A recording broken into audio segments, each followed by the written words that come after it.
Hello and welcome to King of Dragon Pass.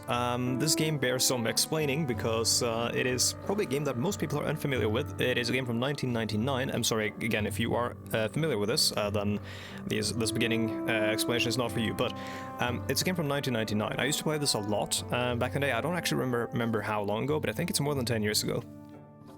Sometimes, like maybe the 2010s or maybe the mid-late 2000s. This game is kind of similar to something like Crusader Kings, and in some ways, like Suzerain in some other ways, like Democracy in some ways, but it is very thoroughly unique. It's a clan management game where you manage a clan out of, many in this area called Dragon Pass. There's, fantasy elements, as you can probably tell from the background. Religion plays a huge deal in this game, and so on and so forth. It's very, very cool and very interesting. You get a lot of decisions to make, and all your choices matter. Now, I think that's all I need to say before we get into it. I'm playing the Steam version, which is basically a port of the iOS version, which is a remaster of the old version from 1999. I could play the old PC version, but I'm choosing to play this one because this is the one that's most readily available to people. You can buy the old version on GOG. I believe it's actually I own that one as well. And there's also a sort of sequel to this called 6 Ages Ride Like the Wind, which I might play. Though I've heard it's a bit different in many ways. And that scares me. But let's play this. So the first thing you do when you start playing King of Dragon Pass is to define your clan's history. Now I've got a little checklist of stuff that will help me out to make good choices because I haven't played this in a long time. But let's see, to shrink this tutorial box, I'll keep the tutorial box open. But there once was a time when the gods, by the way, the music's amazing. I might actually have to turn it down a little bit because I'm sorry for the. There we go. That might be better. I'm just as loud as the music, almost, so, okay. There was once a time when gods and people walked the earth together. Your clan traces its ancestry back to those times. Your clan history begins when you joined the forces of the storm god Glorantha, sort of like an Odin-type figure. Or Odin, Thor, and some others. He's like a father-type figure, though there's debate about Odin's, role as an all-father. That's kind of a I think that's apocryphal, but that's a discussion for another time. Glorantha was simply one of the many upstart rebellious gods bent upon conquest of the world. Glorantha's unique contributions at that time were personal honor and a close kinship to the other deities who seemed to be on the winning side. Yeah, that is here. There are no right or wrong answers. Choices mold the mythological profile of your clan. So basically, you don't want to make decisions later in the game that conflict with your history and your religion, because that makes the gods unhappy and that makes people unhappy, and that sort of has a tendency to go the wrong way. After many tribulations, adventures, and discoveries, Glorantha proved himself worthy of marrying Ernalda, the Earth Mother. The two formed the marriage ring and created a great harmony in the world through the secret bond. Your clan took part in the wedding ceremony. Most clans either whooped with Glorantha or learned a secret from Ernalda, so that secret is really good, but we will whoop with Glorantha. A few clans stood with Ermal, the god of horses and the sun, as an honor god. We will whoop with Glorantha and drink the 8 known drinks so that your heads would hurt during the ceremony.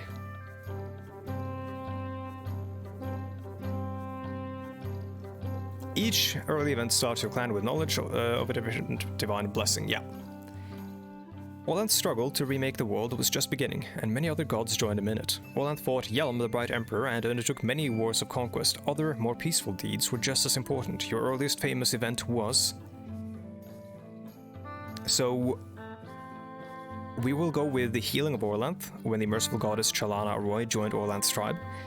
I believe this gives us maybe healing magic. All these are good.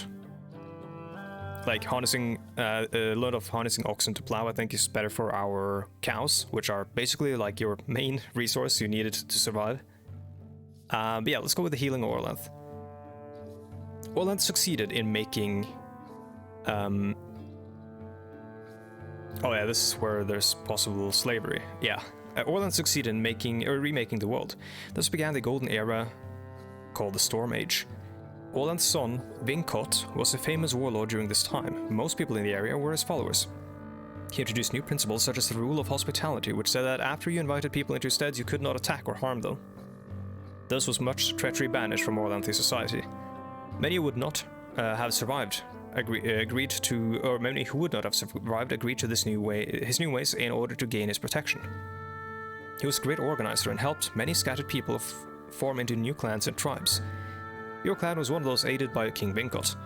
After you proved yourself robust and capable of survival, Vincot placed a remnant people under your protection. They were the Nalda Bin, or stick farmers. You had a choice whether to make them into thralls, slaves, or adopt them as members of your clan. We will adopt them, and we will not practice slavery. Now we get to choose who our enemies are. We will encounter people like this in the game, representatives of this god that we're choosing. Let's see, the foes of the Vincotlings were many, and your people fought hard against them. Which one of them in particular did you fight? So if we choose one of these, it's more or less going to sort of make it hard for us to make friends with them. And I think we're going to go with Talda the Green, the champion of the flat land called Prax. I actually have no idea who this is. I don't think I've ever met anyone relating to them. I've met trolls, I've met beastmen, I've met elves, and I've met Ice Tribe people, I think. The Storm Age ended in disaster when the gods and creatures of chaos came and destroyed nearly everything. Orlanth and his allies fought hard, but chaos almost always won. Many gods died and new ones rose to prominence. Many people died too. Catastrophes shook the world, the sunfall, the rain of blood, and the terrible laughing tsunami. The darkness got so bad that even Orlanth and his companions had to abandon humans to their own destiny. Only a few deities, either small ones or weak ones, remained. The world stagnated and died. Your clan was diminished to a ragged handful of hardy survivors. Hjort, the king, was the leader who emerged amid the turmoil of the darkness. The efforts of Hjort and his companions helped set the world in order again. He created the laws that we follow to this day. One of the greatest distinctions which Hjort discerned among his clan was that some of them tended towards either peace or war, while others maintained a balance between these two principles. Which kind was your clan? We are a balanced clan. If we're a war clan, we kind of rely on war to survive. If we are a peace clan, we'll be kind of shit at war, but we'll be way better at the other ways of, like, we don't have to rely on war at all. But I think we're gonna do a balance of those two. Yeah, this is where we get to choose which shrine we get. Finally, the sun rose again. While the rest of society worked to protect themselves, find food, or otherwise just survive, the first priest worked to re-establish links with the ancient deities, with a new harmony between people and deities. The world was slowly improved. Once the awakening process had begun, it got easier and went quicker as the gods woke each other too. It was the first deity which your clan helped to awaken. We helped to awaken... I think we will awaken the cow mother, right? Yeah, Ralda the cow mother. Because that is going to help us a lot with the cows. Improve fertility and all that. One of the easiest ways to lose the game, I believe, is to have like an unsustainable amount of cattle.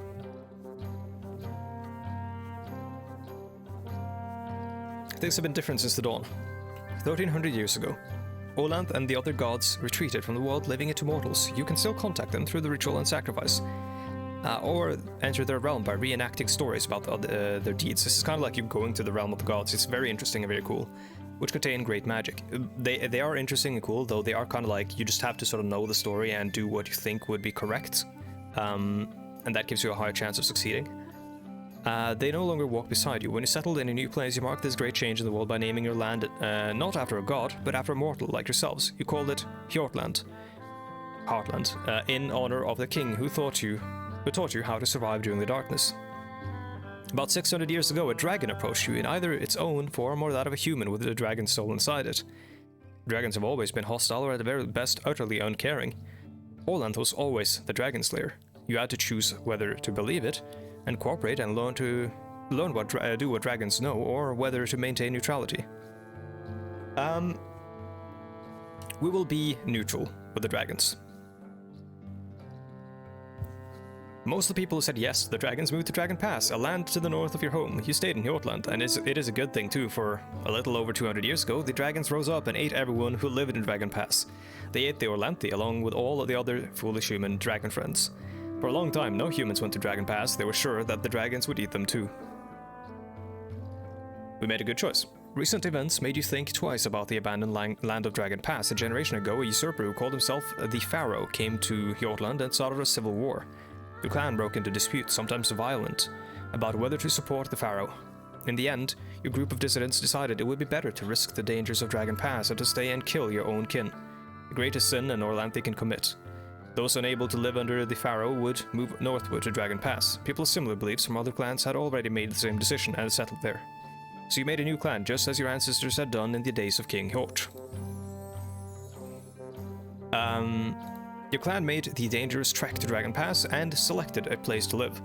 Like the other Orlanthe refugees from Hjortland, you settled in Quiviniland, a mountainous area in the southeast of Dragon Pass. You would call these lands your home, or Tula. Tradition required you make a formal land claim. We will, we will claim, I think it's lots more. Hold on, let me double check my my list. It's gonna turn up the music, I'm very sorry. I don't want to make, okay, yeah. I don't want to make a bad choice here. So we're going to do more than we need to grow into, not lots more or huge tracts, because that's going to make it hard to defend against raids, I believe. But this means that we can very quickly establish what we need to defend ourselves. Stuck with normal difficulty and a short length for your first game. Restart lets you start over and make new choices. Click play to begin the story in Dragon Pass. Yeah, let's go. For the tribe and remain king for 10 years. So there's no end. Well, you can lose obviously, but there's no like, you know, if you play for souls, you know, a certain amount of years you just lose if you haven't won. This isn't Fallout, but Fallout 1 too, I mean. Apparently that's a thing in 6 Ages, which is also a thing that frightens me, but we'll do short and normal, because it's gonna be a fairly long game anyways. I mean, we're almost halfway through this video and we haven't started yet. Let us play. Okay, so we start in Sacred Time. And Sacred Time is a period of the year, a season, so to say, where we get to dedicate magic, clan magic. 2 weeks of magical ceremonies which precede each new year. So these are our advisors. We can click them to have them tell us a little bit about what we should be doing. So, and we are also probably going to reorganize our advisors whenever we can. Goat Talkers forecast that the next harvest will be a good one. The Aelink spirits have chased off the vermin spirits, and there should be few rats this year. As our reputation, stick pickers are the guys we could have enslaved, I guess. Unmangan clan. Last year we made the dangerous trek to Dragon Pass and claimed more land than we needed. Yeah, this is just the story. Are we the Anmangan? So let's see, we are going to dedicate... again, let me check my checklist.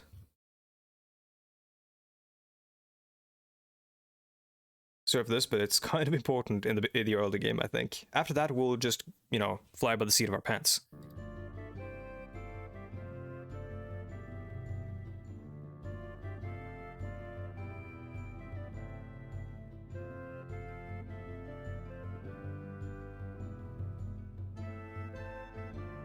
See, crops and herds is highly recommended. Mysteries is also useful because we'll be finding things. Let's see, crops, herds, mysteries. I don't think we'll be trading, I don't think we'll be warring in the first year. Health is good in case there's like an outbreak of disease or something like that, which can happen. Like we can find something weird on our land that is causing people to get sick. Let's go full on crops and herds. Oh, we're full on herds. We actually have, we have a lot of magic. We can leave this in reserve, right? I think we were able to leave this in reserve. Yeah, this leaves a reserve in case you need it later. Let's not put anything into war and let's leave it all in reserve. We can actually use it during a battle if we need to. Spend what we can on mystery so we can sacrifice to understand and perform Orland's blessings. Okay, sure, let's do mysteries there. Devote 3 to diplomacy, then we should do rituals for war, trade, and mysteries. Leave something so we can deal with any crises that come up. I don't think we're gonna go hard on diplomacy yet, because we haven't found any people. We are probably going to find someone early on. Keep at least 1 point of magic in reserve in case we need some. Yeah, we're gonna keep 2. Spend all we can on mysteries, and we can sacrifice for understanding of the important blessings. That is important. Easier to keep people healthy than trying to cure them. We're gonna get a lot of these old folks out of our clan, I think, than trying to cure them. Yeah, I know. Lot 2 to crop magic. Yeah, we have. If some magic available, And allocate 2 to war magic and be sure to leave a few points in reserve in case we're raided. We're not going to... No, bro. Who's this? Varsens? We're not going to be fighting this early, I don't think. Someone might raid us, but...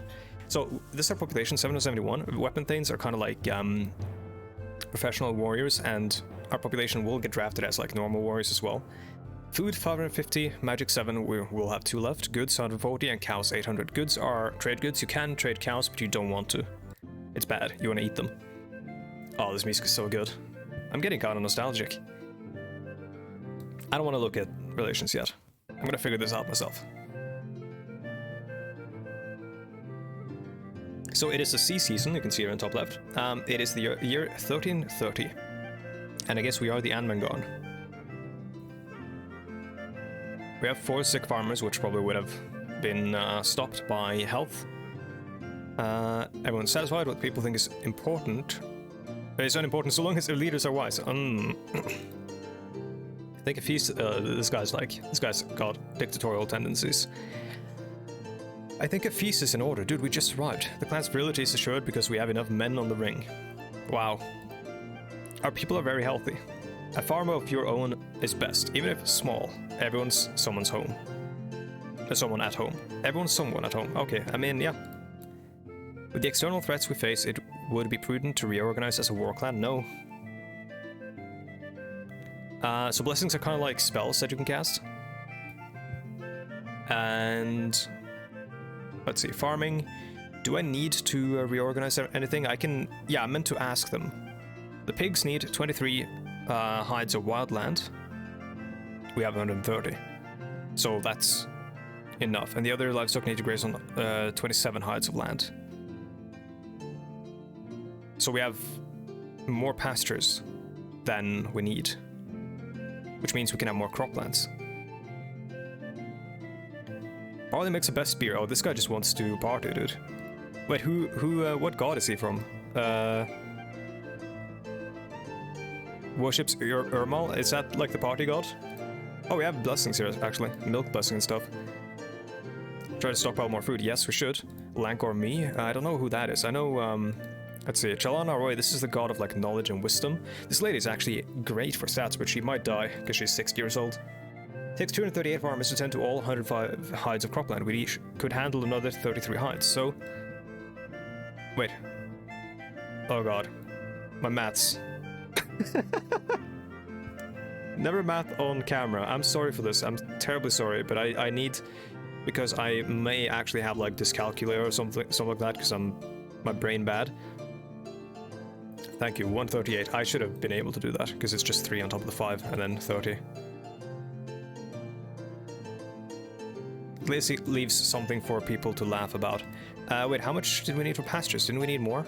Yeah, we need 27 hides of land for pastures. Wait, why can't we convert wildlands into pastures? Oh, there we are. What's the reason for... oh yeah, I know the reason for keeping wildlands is because we don't have enough farmers and herders and stuff, and also game hunting in wildlands. We can handle 33 more, that's good. Yep, this is good. These numbers aren't updated for the changes I made yet. Not gonna slaughter anything, that would be bad.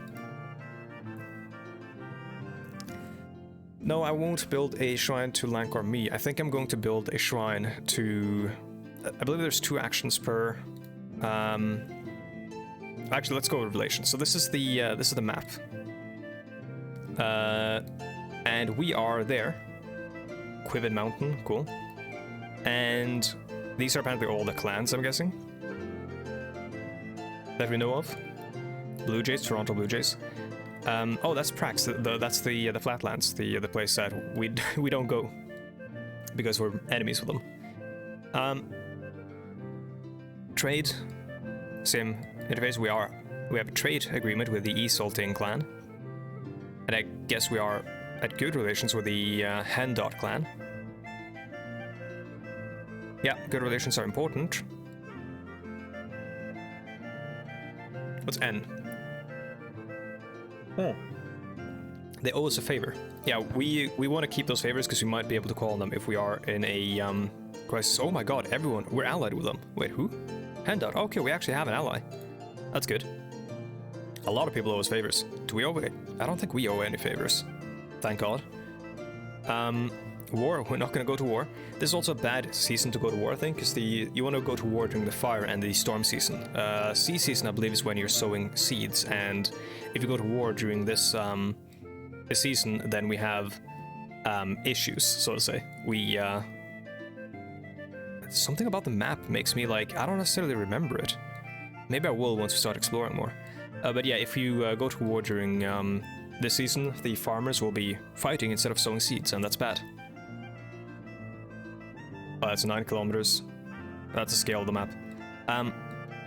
We do need to go exploring, I think, right? This isn't a bad season to explore, right?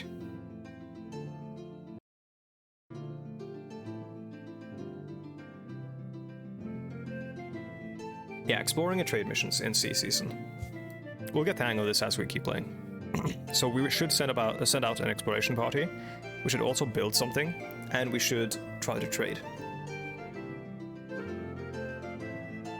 Actually, no, maybe not trade, because we didn't allocate any magic to diplomacy. But we did to mysteries and stuff, so let's explore. Yes. So we want to explore the area around our Tula, as it's called. Now, the problem is, I have no idea to tell, what is that? Oh, that's where I'm going to be exploring. I have no idea what our Tula is. Like, this map interface is sort of unfamiliar to me, because I don't know, I'm not remembering there being this many clans and then being all this, like, close to you.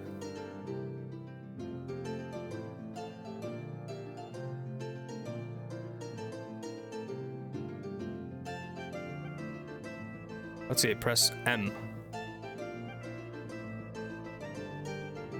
Oh, okay, that shows us. Okay, so this is our... You see this, like, little thing here? This is inside our borders.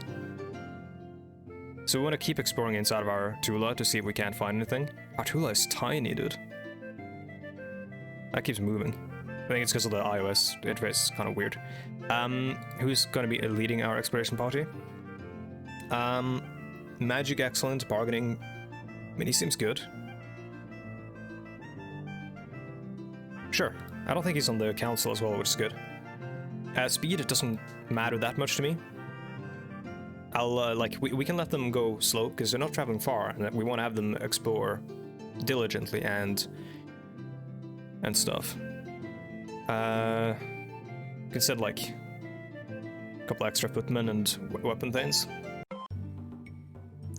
So that's one action, and then after we take an action, we get, events. Sora Goodseller, a trade priestess of the talking god Isseries, comes to trade. In addition to the usual exchange of goods, she asks if we have any white horses. Although we have some light grey horses, none could truly be called white.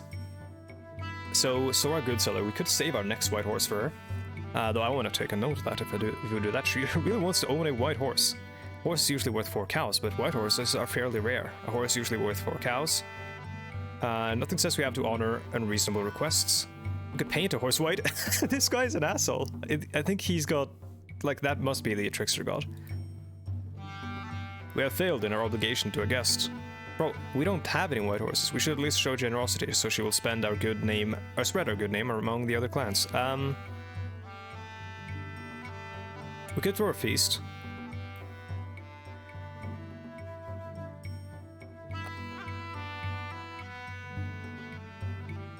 Let's see, so... Everyone wants me to offer the next one to her. This guy wants to sell another horse. Yeah, I think offer the next white horse for her is probably the best option. But I'm sure I'll be able to find one on my travels. Okay. Well, I guess we averted a potential diplomatic incident. Okay, so that's one action. We have another one in the sea season. Events require attention. The ring will advise you. Yep. There's seldom a wrong choice. Osborne is exploring. Let us see if we can't build a shrine. Now, where do we do that? quests. No, we can't do quests yet because we aren't, we don't really have a lot of, like, we haven't prepped for that. Custom requires that we have at least a shrine to Lancromie. No. We haven't prepped for that, we don't have artifacts, and we haven't found, like, a lot of information about the hero quests. Where we journey to the land of the gods. Let's go with... Which one was the one we wanted? I think it's Chalana or Roy that we want, right? No, it's Vinga. Adventurous. She's the patron of women born with the heart of a warrior. Allows our women to defend the two alone, enhance our explorers. That's what we want. What's this? Milk blessing. Oh, that means we have a blessing from them. Bless increases crop yield, helps raise our crops, yeah. Learn mysteries before building a shrine. Okay, yeah, we need to actually have the mystery before we can build the shrine to Vinga. That's annoying. We can build it to Chalana Roy, rather, for healing magic. So there's something else we can be doing? Maybe we could do like, let's say a sacrifice. Oh yeah, okay, let's sacrifice in order to learn mysteries of Vinga. We don't know how to perform any of the rituals, so we should ask Vinga to help unveil some of the mysteries, yeah. Now what we sacrifice? I think we should sacrifice trade goods, but she might get upset if we don't sacrifice enough. How about this? It's a lot of cows, that's a lot of goods.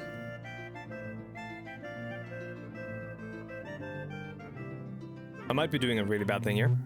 Vinga revealed the workings of the Pathfinder ritual. There we go. Build a shrine to gain a permanent blessing or sacrifice for a blessing. Let's build a shrine. That's exactly the ritual we needed. Annual maintenance for goods and 2 cows. Blessings cost 10. Yeah, let's do that. Okay, so now we have an event here. Some naked dude running around. Everyone is gossiping about what happened a few hours ago. The young woman, Eonis Lara, was found out in the forest, making love with Korol, a notorious poet and troublemaking warrior of the Heran clan. Korol left without a formal farewell. Eonis Lara is unmarried, so her actions are not an offense against the gods, but she is betrothed to Yorator, a young Thane of the Blue Jay clan, and the wedding is scheduled for next season. Yorator's clan is allied to ours. Korol's clan is on the cusp of a feud with us. Wait, are the Blue Jays allied with us? I didn't see that. Marriage is like any other trade. You must tell your trading partner the facts, so he will not complain later. Korol's poetry is fine indeed. More snakes live in the mountains than any old fool thinks. This guy sucks. I don't like him. But we need a trickster god, or like trickster guy on our council. It's kind of necessary. Eonis Lara has done nothing wrong, nor has the otherwise disreputable Korol. It would be absurd to marry her to him. Or it would be absurd.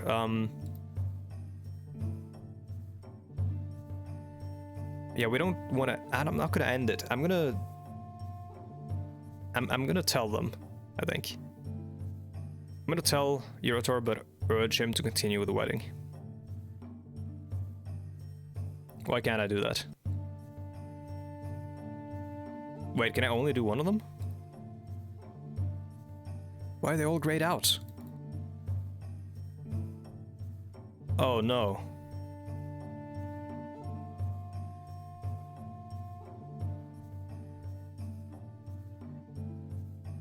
Is this because we... Wait, why is this? Is it because we don't have people to send out for a diplomatic, like, thing? Because they're out exploring?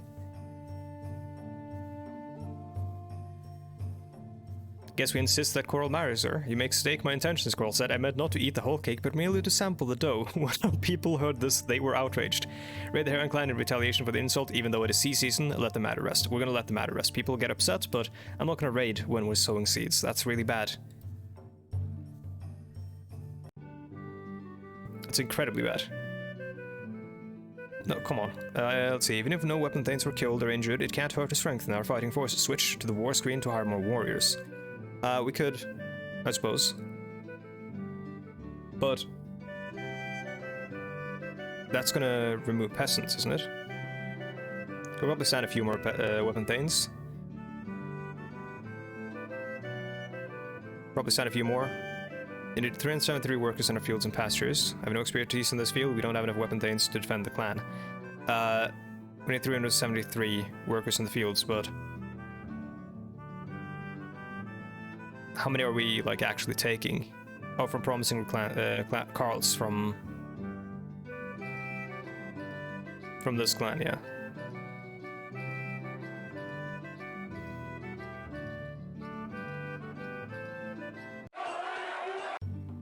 Okay, by all means, adopt her and honor her. Oh, okay, hold up. Your explorers encounter a woman from Hopeland while mapping the northwest. So this is our exploration party led by Asbjorn. And she's fleeing from her homeland. I saw an agent of the Pharaoh who sought to tell chosen Orlantha chieftains how to interpret the laws of our people. Although my act was just and supported by the spirits of our ancestors, the leaders were too afraid of the Pharaoh to stand up for what is right. They outlawed me and sent pursuers to kill me. I think I have outdistanced my pursuers, but would be lying if I said I was sure of that. The explorers were moved by her words and brought her here, suggesting that you should give her asylum. Yeah. Let's see, so most of them want us to adopt her as a weapon thane in the chief's household, and I agree actually, because we are, or we may have already done so, we built the shrine to the god who allows us to have, like, women as weapon thanes, right? Everyone is happy about that. People are proud to see a foe of the Pharaoh honored in such a fashion. Now, she might become an asshole further on and become problematic, but who knows? Expedition has returned with another opportunity. New explore territory will be shown next time you look at the map. We're in the fire season, which is raiding season. Which is exploring, trade, or raiding. I'm not gonna raid immediately. If we are going to raid, oh yeah, actually we are allied with the Blue Jays. If we are going to raid, we need to find a specific clan, one clan that we want to make enemies with, and none others. Where's our... It's active blessing, yeah. Where's our opportunity? I didn't see any opportunities. Maybe there aren't any. Let's see. Send a new party out exploring. And you will go... there. Oh boy. We're being raided by horse nomads.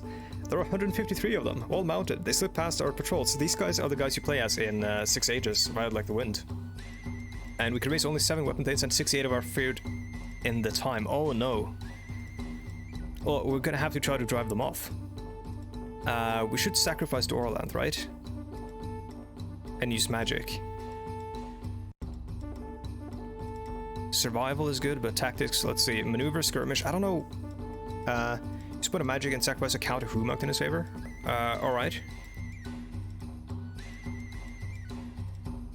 We're not gonna charge Horse Lords. They're gonna win on the maneuver, aren't they? And they're gonna win on the, or Horse Nomads. They're gonna win on the skirmish as well. There's like nothing I know of to do here. I don't actually know, like, what is best during the battles. We'll try maneuver and see what happens. In fact, no, we'll use one magic. We still have many seasons left. The horse nomads charge right into the trap we had laid for them. As our forces engage with the horse nomads, Leica notices that a detachment of riders is trying to sneak completely around us and get us from behind. What should we do? Make sure Varsons knows about the threat.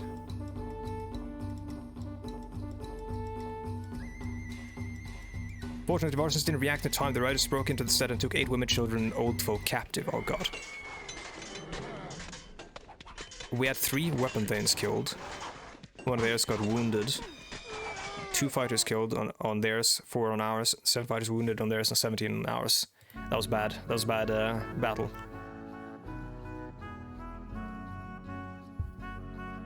Yeah, we can heal them very quickly with Chalana Roy. We're in the Earth season now.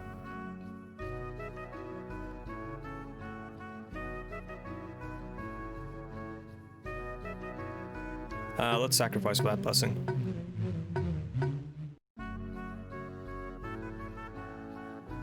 Sacrifice some like 5 cows and 15 goods. Maybe that'll help. Healing. In a mercy, Chalana Roy healed all of our wounded. I may have overdone it on the sacrifice earlier for the shrine to Vinga.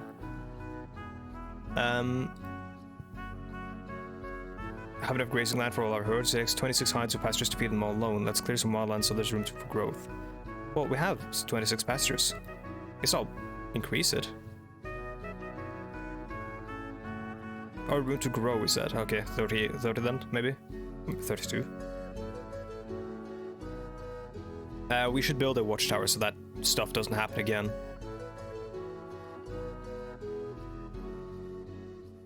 We have only 370 farmers out of 375 needed, yeah. We could try to do magic for a blessing, but also we are actually at time. So, apologies for that. We'll deal with the rest of this turn in the next episode. So thank you so much for watching, and if you would like to see more of this, there's a subscribe button in the bottom right that helps you see these videos when they get released. And also, if you like this video, please hit the like button, it helps out a great deal. Also lets me know that people like these videos. I read pretty much every comment. I don't respond to all of them, but I'll try, because I don't have a lot of videos releasing nowadays because of the whole exam thing, or not exams, but like research, because I'm doing a master's degree in history. Anything else I need to say? Yes, Twitch, Twitter, and all that jazz is in the bottom, in the description below. And also thank you so much to the generous patrons who support me. That's about it. I'll see you guys in the next one. Goodbye.